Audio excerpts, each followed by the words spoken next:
Assalamualaikum warahmatullahi wabarakatuh. Bismillahirrahmanirrahim. Alhamdulillahirabbil alamin. Wal aqibatu lil muttaqin wa la udwana illa 'alal zalimin. Asyhadu an la ilaha illallah wahdahu la syarika lah wa asyhadu anna Muhammadan abduhu rasuluhu la nabiyya ba'dah. Bapak, ibu-ibu kaum muslimin dan muslimat rahimakumullah.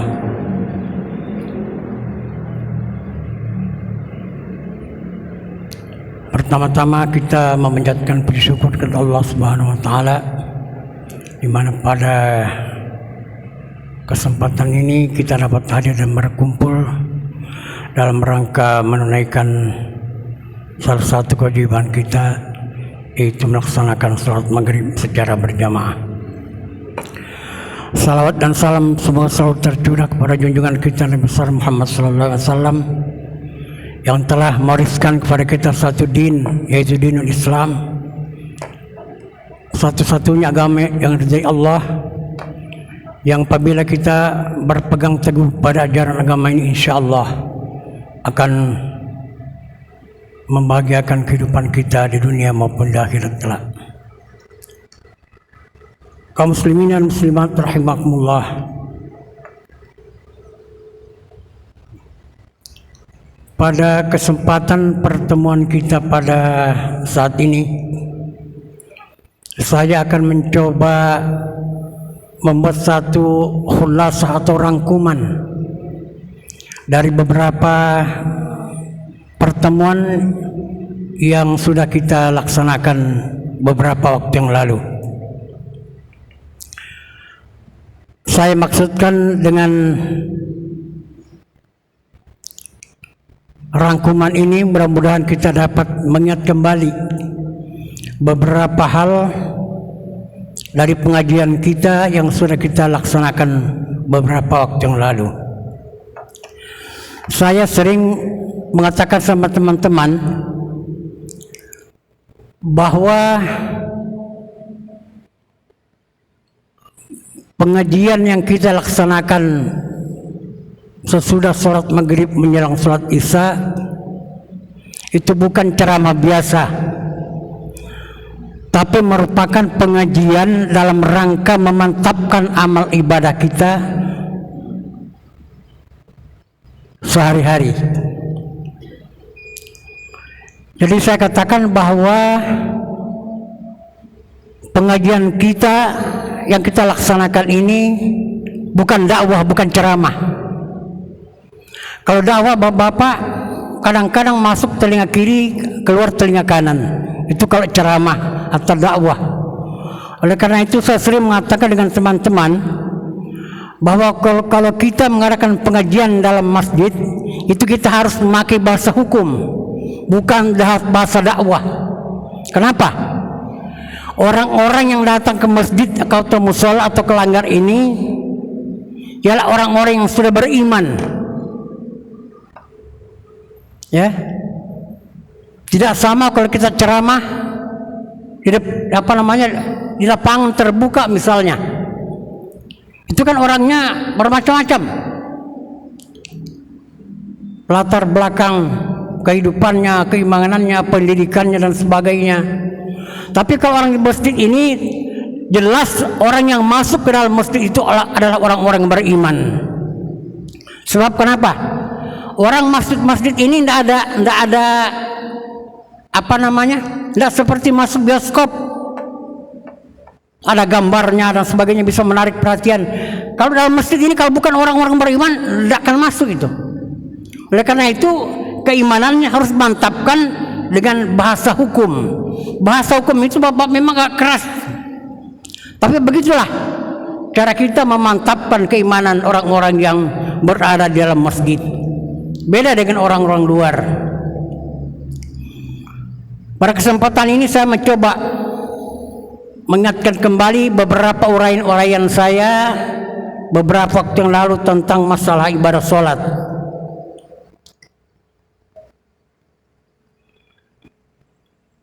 Sebenarnya bagi kita orang perserikatan, ya katakanlah begitu, kita di kalangan Muhammadiyah atau simpatisannya, tidak sulit untuk melaksanakan ibadah sholat ini, karena kita punya pedoman, kita punya putusan majelis tarjih yang menjadi pedoman kita, petunjuk kita, petunjuk teknis kita dalam melaksanakan ibadah. Kita tinggal mengaji, kita membaca, mengaji. Namanya mengaji itu harus diulang-ulang. Kalau tidak diulang itu bukan mengaji namanya. Orang bisa menghafal ayat, bisa menghafal doa, bisa menghafal bacaan-bacaan dalam Al-Quran itu karena diulang beberapa kali. Tidak ada orang sekali membaca ayat misalnya langsung hafal, tidak ada. Pasti akan diulang-ulang. Begitu juga pengajian yang kita laksanakan, harus diulang dan diulang.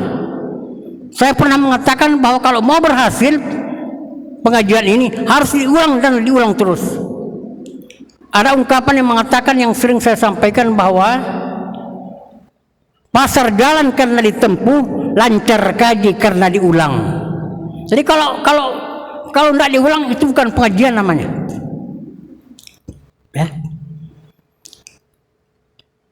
Jamaah yang rahimakumullah,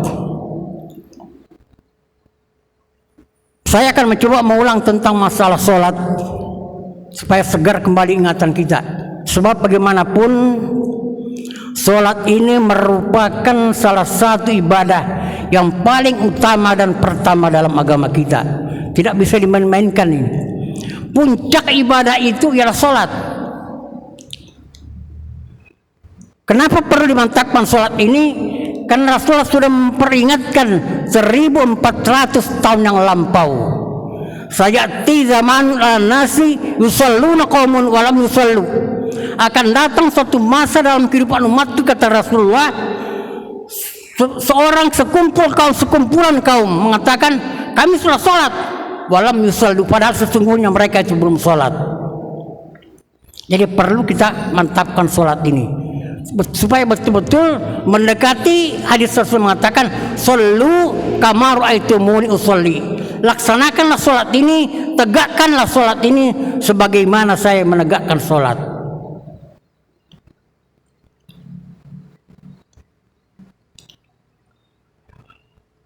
Kaum muslimin dan muslimat rahimakumullah,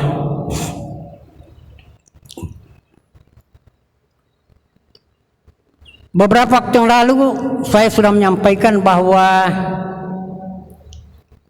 apabila seseorang ingin menegakkan sholat secara sempurna, secara baik menurut sunnah Rasulullah, ya, apabila seseorang sudah berdiri dengan tegak menghadap kiblat,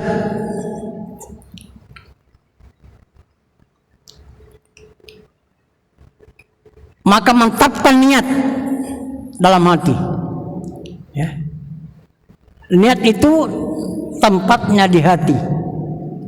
Orang kadang-kadang melafazkan niat itu untuk memantapkan, padahal sesungguhnya tanpa dilafazkan itu sudah niat. Sebab niat itu ialah kemauan, keinginan, kehendak yang mantap untuk melaksanakan sesuatu tanpa satu keraguan-raguan. Kalau dalam bahasa Arabnya itu disebut niat. Dan niat itu an-niyatu fil qalbi laisa fil lisan. Niat itu tempatnya dalam hati, tidak usah dilafazkan atau diniatkan. Tapi kalau ada di antara bapak yang terbiasa melafazkan, tafadhol, silahkan. Kalau memang merasa enak, merasa nyaman, merasa khusyuk, ya, kalau tidak dilafazkan, tafadhol, silahkan. Tapi perlu diketahui bahwa mantapnya niat itu adalah di dalam hati. Idza qumta ila sholati fakabbir, kata Rasul. Kalau kita melaksanakan sholat, fastaqbil al-qiblat fakabbir, hadapkan wajahmu ke kiblat, kemudian bertakbir. Ya, cara bertakbir ada dua. Satu, mengangkat tangan sejajar dengan dada, kemudian sejajar dengan daun telinga. Terserah. Kalau dikatakan mana yang lebih baik, semuanya baik. Semuanya pernah dilaksanakan oleh Rasulullah Sallallahu Alaihi Wasallam. Cuma kepada kita umatnya, yang mana yang dirasakan lebih enak, lebih nyaman, lebih khusyuk, itu yang laksanakan. Yang penting ini harus menghadap kiblat. Ya. Sebab ada orang takbir itu kan ada yang begini. Allahu Akbar, ya. Padahal sesungguhnya harus menghadap kiblat. Sebab di hari kemudian ini akan menjadi saksi. Garis-garis yang ada di tangan kita ini itu akan menjadi saksi di hadapan Allah Subhanahu wa taala bahwa benar waktu mereka sholat saya di hadapan kiblat ya Allah. Nah, kemudian kita membaca doa pembuka. Dalam sebuah riwayat dijelaskan oleh Abu Hurairah bahwa waktu Rasulullah SAW selesai bertakbir, beliau berdiam diri. Selesai sholat, sahabat bertanya, wahai Rasulullah, setelah kamu takbir tadi, kamu berdiam, apa yang kamu baca? Kata Rasulullah, saya membaca doa pembuka dalam sholat, yang sering kita sebut dengan doa iftitah. Ada yang menyebut doa iftitah dan ada yang menyebut doa istiftah. Doa iftitah ini macam-macam. Ada yang mengatakan ada 8 macam, ada yang mengatakan ada 10 macam. Ada hadis yang pernah saya temukan mengatakan 12 macam. Yang jelas doa iftitah ini bermacam-macam. Ada yang pendek dan ada yang panjang. Apabila seseorang itu mengucapkan, membaca doa iftitah yang pendek, maka disebut dia membaca doa iftitah. Tapi kalau dia membaca yang panjang, maka dia dikatakan membaca doa istiftah. Contoh misalnya Bapak-bapak, doa iftitah yang pendek itu bunyinya alhamdulillah hamdan katsiran thayyiban mubarakan. Ini doa iftitah yang paling pendek. Ada juga yang berbunyi Allahu akbar kabira walhamdulillahi katsira wa subhanallahi bukratan wa asila. Ini juga doa iftitah yang pendek. Ada juga doa iftitah subhanakallahumma rabbana wa bihamdika wa tabarakta wa itu juga doa yang pendek. Subhanakallahumma rabbana wa bihamdika wa tabarakta wa ta'ala jadduka wa la ilaha ghairuka. Itu 3 doa iftitah yang pendek. Apabila seseorang membaca salah satu di antara doa iftitah yang pendek ini, maka kita katakan dia membaca doa iftitah. Tapi kalau dia membaca doa yang panjang, misalnya wajjahtu wajhiya lillazi fataras samawati wal ardi hanifan muslima sampai seterusnya, atau dia membaca Allahumma ba'id baini wa baina khotoyaya kama ba'adta bainal masyriqi wal maghrib Allahumma naqqini min khotoyaya, dan seterusnya, maka orang itu membaca doa istiftah karena dia membaca doa pembuka sholat yang panjang. Nah, kemudian kalau di dalam putusan tarjih itu direkomendasikan hanya ada 2, yaitu Allahumma ba'id baini wa baina khotoyaya atau wajjahtu wajhiya lillazi fataras samawati dan seterusnya. Yang jadi masalah sekarang, kapan doa iftitah itu boleh dibaca? Tergantung situasi dan kondisi yang kita alami atau yang dialami oleh seseorang. Dari semua doa iftitah yang berdasarkan hadis-hadis itu semua pernah dibaca dan diucapkan oleh Rasulullah SAW dalam situasi dan kondisi yang tertentu. Seperti kita ketahui Bapak-bapak bahwa sepertiga dari kehidupan Rasulullah itu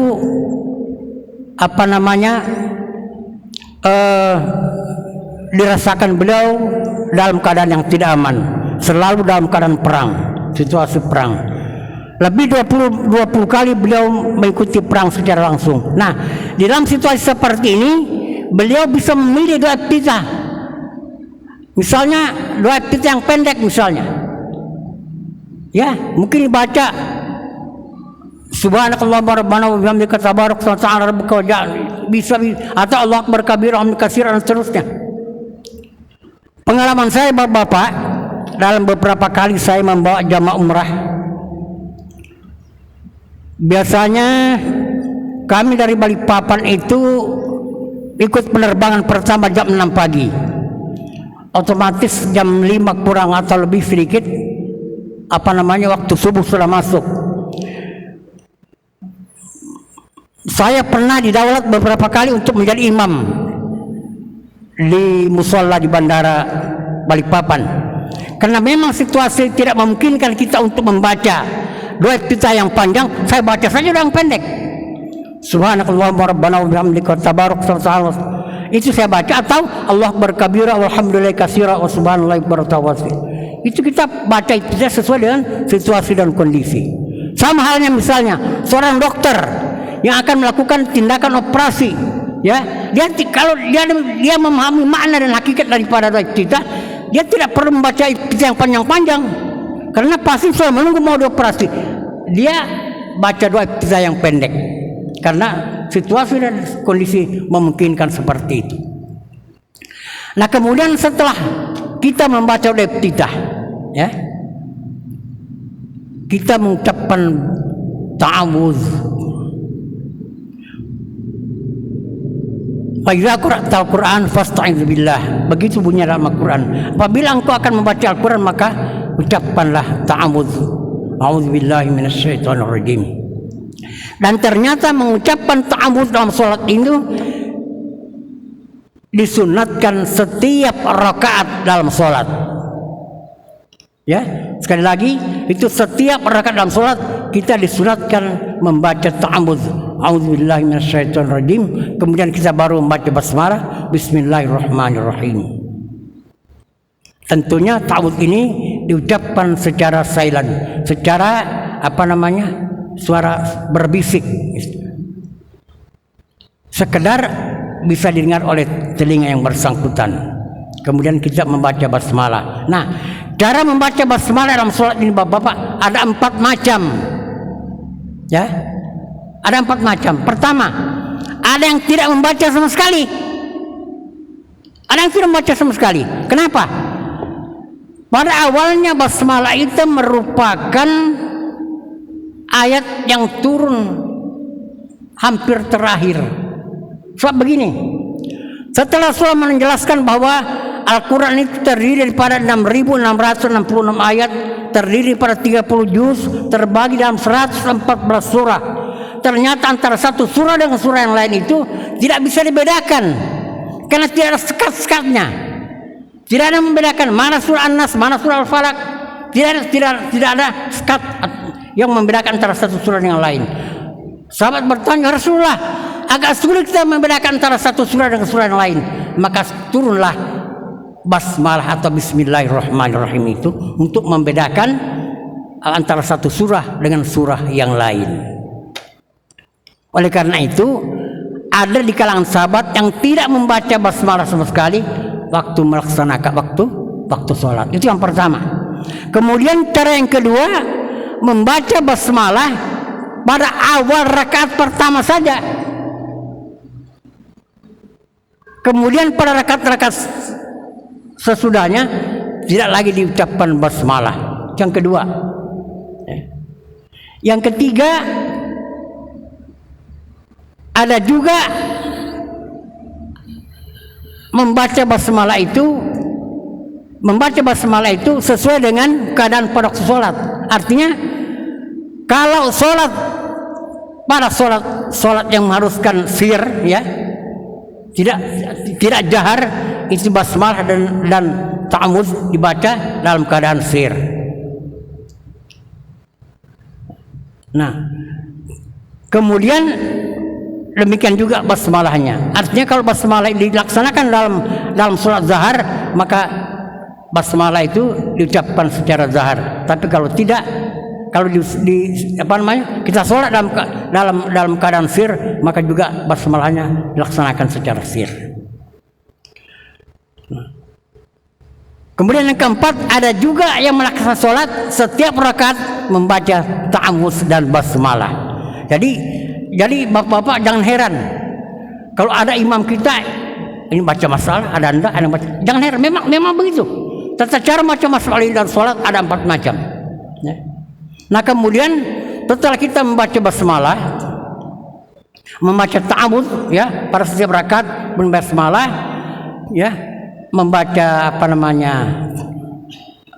Al-Fatihah, Kemudian baru kita membaca ayat faqra'u ma tayassara minal Quran. Baca ayat-ayat yang paling mudah dalam Al-Quran. Saya perlu jelaskan bahwa kalau kita menjadi makmum tetap wajib membaca Al-Fatihah di belakang imam. Sebab Rasulullah mengatakan la sholata liman yaqra bi Fatihatil kitab. Tidak sah salat apabila kita tidak membaca Al-Fatihah, sekalipun itu di belakang imam. Alasannya sudah pernah saya sampaikan pada pertemuan kita beberapa waktu yang lalu. Nah, kemudian setelah kita membaca membaca salah satu daripada surah yang pendek dalam Al-Quran ataupun membaca ayat Al-Quran, baru kita melaksanakan, baru kita ruku, ya, kemudian membaca bacaan ruku, baru kita sujud dan sebagainya seterusnya.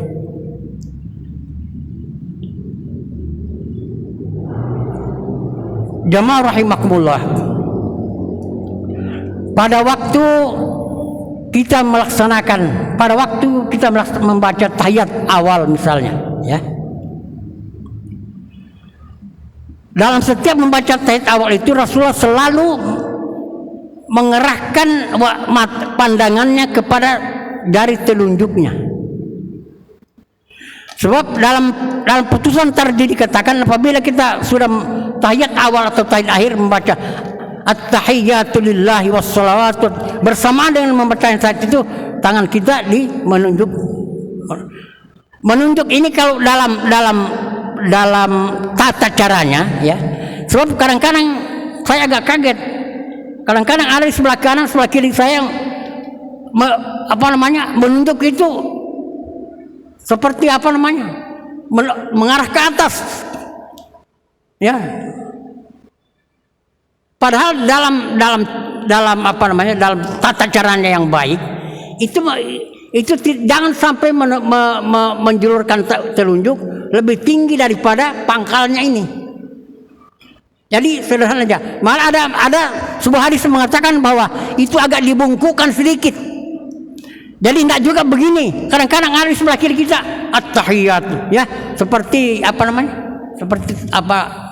Apollo yang mau terbang begitu, ya. Jadi kita agak kaget. Biasa aja, ya. Jangan sampai lebih tinggi daripada pangkalnya di belakang ini. Dalam sebuah hadis dikatakan bahwa itu agak dibungkukkan sedikit jari telunjuk kita, dan ini digenggam, ya, ujung telunjuk jari tengah itu menyentuh ujung jempol kita, yang kedua ini ditekukkan begitu, dan pandangan diarahkan kepada telunjuk sampai kita mengucapkan assalam. Nah, saya perhatikan bapak-bapak, ini maaf, ya, ternyata segala ucapan maupun gerakan dalam sholat ini itu sudah baku. Jadi tidak asal membaca, tidak asal berpaling ke kiri dan ke kanan. Itu sudah ada petunjuknya. Pada saat kita mengucapkan assalamualaikum, wajah kita tetap menghadap ke depan. Assalamualaikum. Pada waktu mengucapkan warahmatullahi wabarakatuh, baru kita menghadap ke kanan. Hatta yuraddu, kata Rasulullah, sampai kelihatan pipi sebelah kanan kita. Orang di belakang melihat pipi. Kemudian kembali assalamualaikum warahmatullahi wabarakatuh. Jadi bukan assalamualaikum, bukan begitu. Ya, itu sudah ada tata caranya. Dia assalamualaikum warahmatullahi wabarakatuh. Kembali assalamualaikum warahmatullahi. Indah kalau kita melaksanakan sesuai dengan aturan yang sudah ada. Kemudian jangan lupa, kata Rasulullah, kenapa waktu kita selesai salam kita dianjurkan membaca istighfar 3 kali.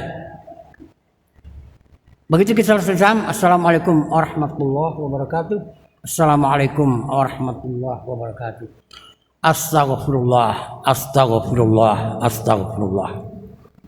Atau mau lebih panjang boleh. Astaghfirullahaladzim, astaghfirullahaladzim, astaghfirullahaladzim, boleh. Mau lebih panjang lagi, astaghfirullahaladzim alladzi la ilaha illa huwal qayyum, boleh.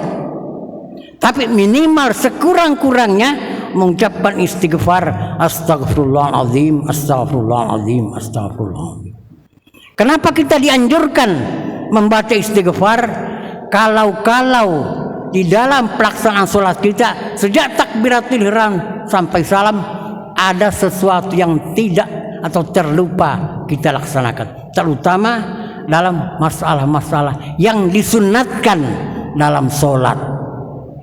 Itu tujuannya. Jadi kita istighfar, minta ampun kepada Allah Subhanahu Wa Taala bahwa mungkin ada kelalaian kita, kelupaan kita, kelemahan kita dalam sebab kadang-kadang yang terlupa itu atau yang tidak sempurna itu masalah-masalah yang disunatkan dalam sholat. Banyak itu yang disunatkan dalam sholat, kurang lebih 20. Ini kadang-kadang kita mungkin apakah itu terlupa, apakah tidak sempurna, ya, atau memang karena tidak sepengetahuan kita mungkin, sehingga hal-hal yang disunatkan dalam sholat itu tidak terlaksana. Oleh karena itu dianjurkan kita membaca istighfar 3 kali sesudah kita mengucapkan sholat. Jemaah rahimakumullah, beberapa waktu lalu saya pernah menjelaskan tentang salah seorang sahabat yang masuk ke dalam Masjid Madinah kemudian sholat, tapi Rasulullah mengatakan, kamu belum sholat.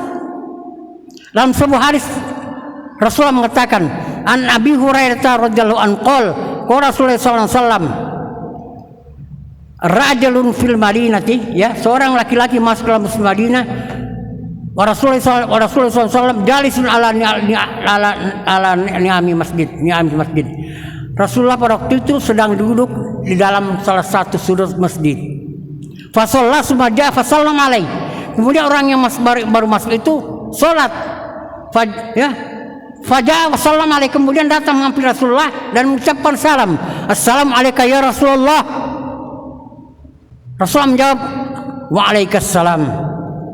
Tapi dalam riwayat dikatakan sebelum orang itu duduk kembali, Rasulullah mengatakan, irji fasalli fa innaka lam tusalli. Kembali ke tempatmu semula, laksanakan lagi sholat.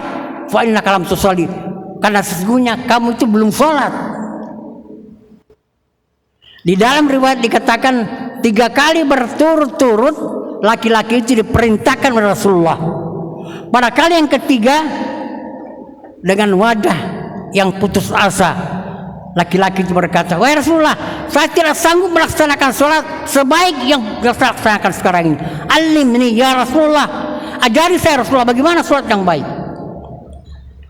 Kata Rasulullah, iza kumtalis sholati fasbagil udu. Rasulullah sudah melihat, memprediksi bahwa orang ini sholat begini karena udunya tidak sempurna, tidak bagus.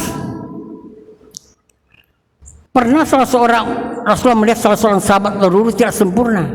Kata Rasulullah, irji fa'asil wudu'aka, kembali berwudu karena wudu'mu belum sempurna. Akibat wudu tidak sempurna, sholatmu juga tidak sah. Irji, ya, kembali ke sholat, fa'asil wudu'aka, sempurnakan wudu'mu. Jadi memang wudu ini betul-betul harus sebab seperti saya katakan beberapa yang lalu, semua ibadah yang kita laksanakan Bapak itu berkaitan, berhubungan antara satu dengan lain. Tidak ada yang berdiri sendiri. Cara kita bersuci berkaitan dengan cara kita berwudu. Cara kita berwudu berkaitan dengan cara kita sholat. Apabila cara kita bersuci tidak sempurna, menjadikan wudu kita tidak sempurna. Apabila wudu kita tidak sempurna, menjadikan sholat kita tidak sah.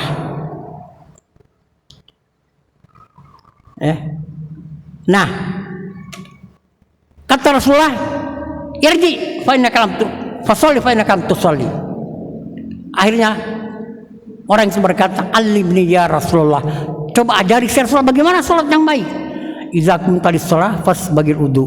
Apabila kamu akan melaksanakan sholat, sempurnakan wudumu. Padahal Rasulullah bisa saja berkata, Idza qumta ila shalah fa'udzu. Apabila kamu sholat berwudu, boleh, bisa. Tapi Rasulullah mengatakan idza qumta ila sholati fasbagil wudu, sempurnakan wudumu. Kenapa?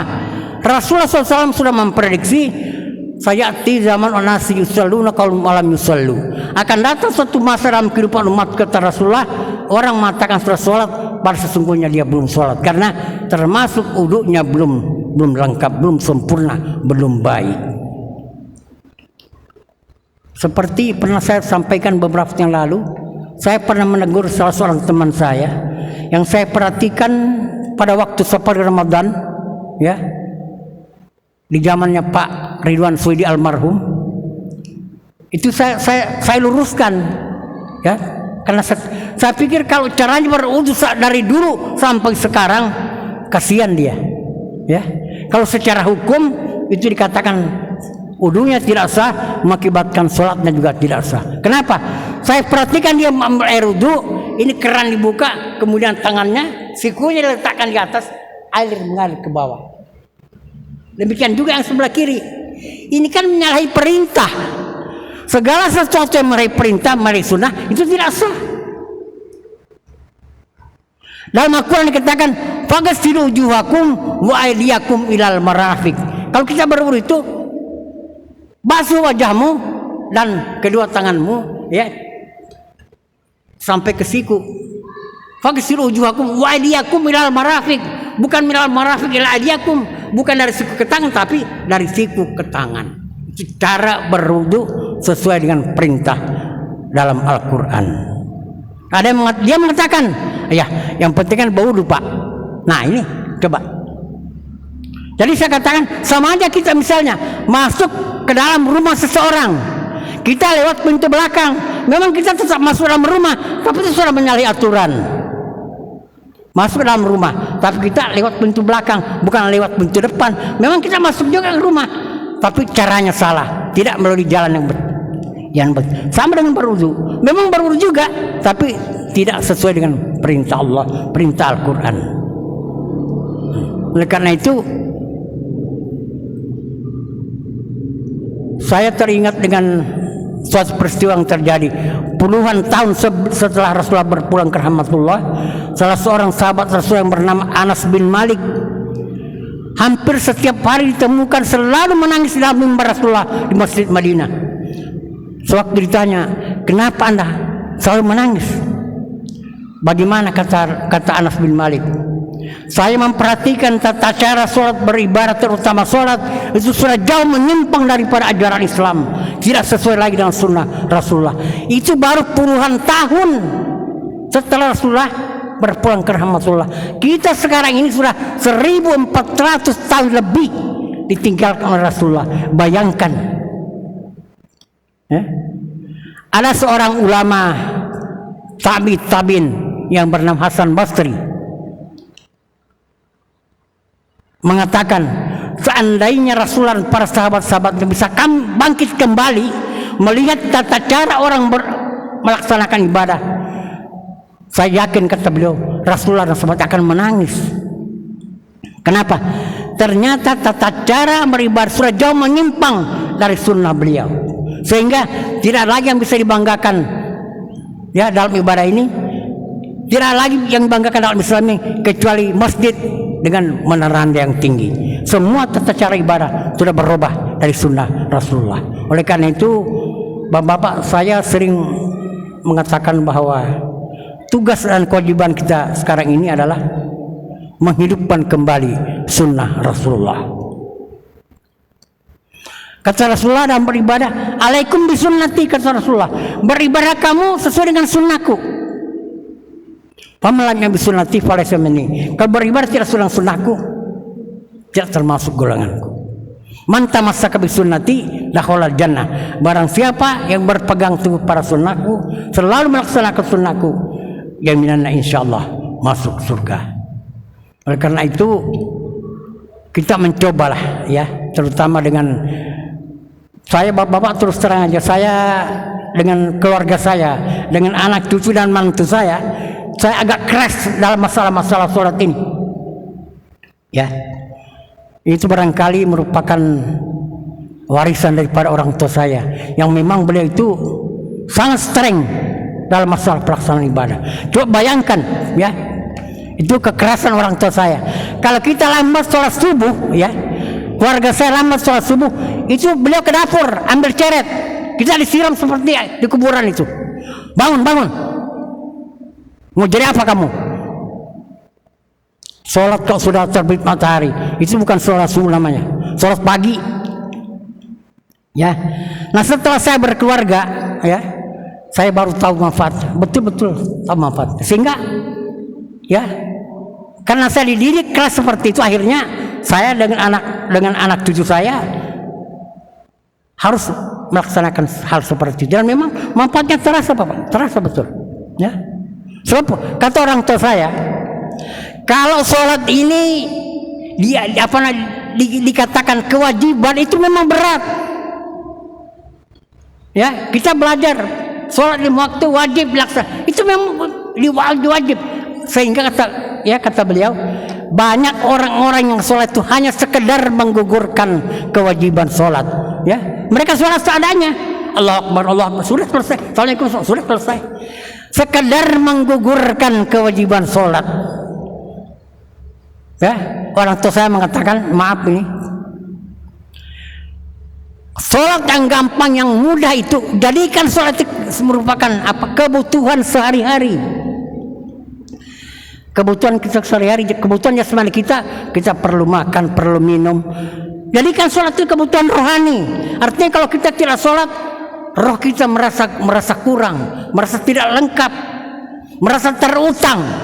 Dan itu harus dibiasakan, kata beliau, harus dibiasakan. Memang awalnya harus dipaksa itu. Kalau tidak dipaksa tidak bisa. Kebaikan itu kebaikan apa saja harus dipaksakan pada mulanya. Kalau tidak dipaksa, sehingga bapak-bapak, ibu-ibu ya, saya bilang sama teman-teman saya di kantor, sebab ada yang bilang kalau mau berminantu belajar lawan Pak Sarip, saya bilang bisa enggak kamu mengikuti cara saya? Saya maaf ya, anak saya 8, 7, alhamdulillah sudah berkeluarga semua, sudah berumah tangga semua, sudah bekerja semua. Saya keras, Pak. Waktu saya, kalau ada yang mau melamar ya, anak perempuan saya, itu saya tanya, kamu bagaimana sholatmu? Bagaimana rukun Islam? Bagaimana puasamu? Pak, ada yang menjawab, Pak, puasa sholat itu kan bisa diatur. Oh jangan, sholat itu kalau tidak dibiasakan sejak awal, nilai-nilai agama itu kalau tidak dibiasakan tidak bisa. Ada ungkapan bahasa Arab mengatakan, pepatah, ini bukan hadis, at-ta'almu fil sigari kan naqsi al-hajar wa ta'almu fil kibari kan naqsi al-ma. Belajar pada waktu kecil itu seperti melukis di atas batu, tapi belajar waktu besar seperti melukis di atas air, tidak ada bekasnya. Jadi kalau sholat mau dilaksanakan sudah besar, jangan harap paling-paling ya sholatnya begitu-begitu aja. Bagaimana bisa mengaji? Enggak, Pak, sedikit-sedikit, enggak, belajar dulu. Kalau lancar mengaji, maaf, silakan aja, terbuka pintu-pintu rumah yang lain. Ada orang yang mau melamar saya kira dia mau manggil saya selamatan, pakai kopiah, pakai apa? Pakai sarung. Saya tanya, kamu rajin sholat enggak? Kalau rajin sholat, maaf aja, saya memang terlalu keras dalam masalah-masalah seperti ini. Ya, bisa mengaji enggak? Kalau bisa ngaji, belajar dulu lah. Ada orang saya tunda, Pak, malamarannya. Maaf ini pengalaman. Kita berbagi, sharing lah, berbagi pengalaman. Karena begitu pentingnya masalah ibadah ini. Saya bilang belajar dulu mengaji. Ya, Dora itu tidak kemana-mana. Kalau kamu tidak bisa mengaji, nah, bujar banjar karato di albungkum, maaf aja. Baca di depan saya, baca dulu. Baca surah ini. Saya mau dengar. Kamu bisa tajwid apa enggak? Mengaji dia. Anak saya tunda 2 tahun. Belajar dia, betul belajar. Saya bilang kalau jodoh kamu enggak kemana-mana. Ya, 2 tahun kemudian datang, bagaimana? Bagus bacaan, mengaji dia. Bisa berlagu, makanal beberapa lagu. Artinya berhebatnya belajar. Enak itu. Sebab orang tua saya berpesan, kalau kamu besok lusa bermenantu nak, laki-laki atau perempuan, cari orang yang bisa ke depan dan bisa di belakang. Awalnya saya tidak tahu Pak. Saya tanya sama mak saya, mak, apa sih maksud abah itu? Mau bermenantu cari yang bisa ke depan dan bisa ke belakang. Bilang bapakmu, cari orang yang bisa jadi imam dan bisa jadi makmum. Itu maksudnya. Ya, coba bayangkan. Ya, jadi memang yang begitulah. Dan alhamdulillah, saya katakan dengan keluarga saya, apabila ibadah ini kita lakukan dengan tertib, dengan baik, insya Allah rezeki itu ngikut. Rezeki itu mengikut. Jangan utamakan rezeki. Rezeki boleh, tapi jadikan alat untuk beribadah. Jadi jangan dijadikan tujuan yang penting. Dan alhamdulillah memang terbukti Pak, terbukti ya. Karena ibadah ini dilaksanakan dengan baik, insya Allah ya. Anak menantu saya semua sudah melaksanakan rukun Islam yang kelima, sudah beberapa kali umrah dan sebagainya. Karena memang rezeki itu kan sudah datang sendiri. Memang sudah jadi sudah amat pulang. Apabila engkau melaksanakan ibadah dengan baik, dengan tertib, insya Allah rezeki itu akan datang sendiri, menunjang pelaksanaan ibadah kamu. Ya, inilah bapak-bapak yang dapat saya sampaikan pada kesempatan ini. Terutama saya sharing bagaimana saya menerapkan pelaksanaan ibadah dalam lingkungan keluarga saya. Ya, sedikit saya tambahkan juga dengan anak menantu saya. Kapan-kapan kalau kamu bikin rumah, pikirkan dua hal. Yang ini tidak banyak dipikirkan orang. Pertama, buat tempat sholat, kamar sholat di rumah khusus untuk keluarga. Kenapa? Tidak setiap saat kita harus bisa ke masjid.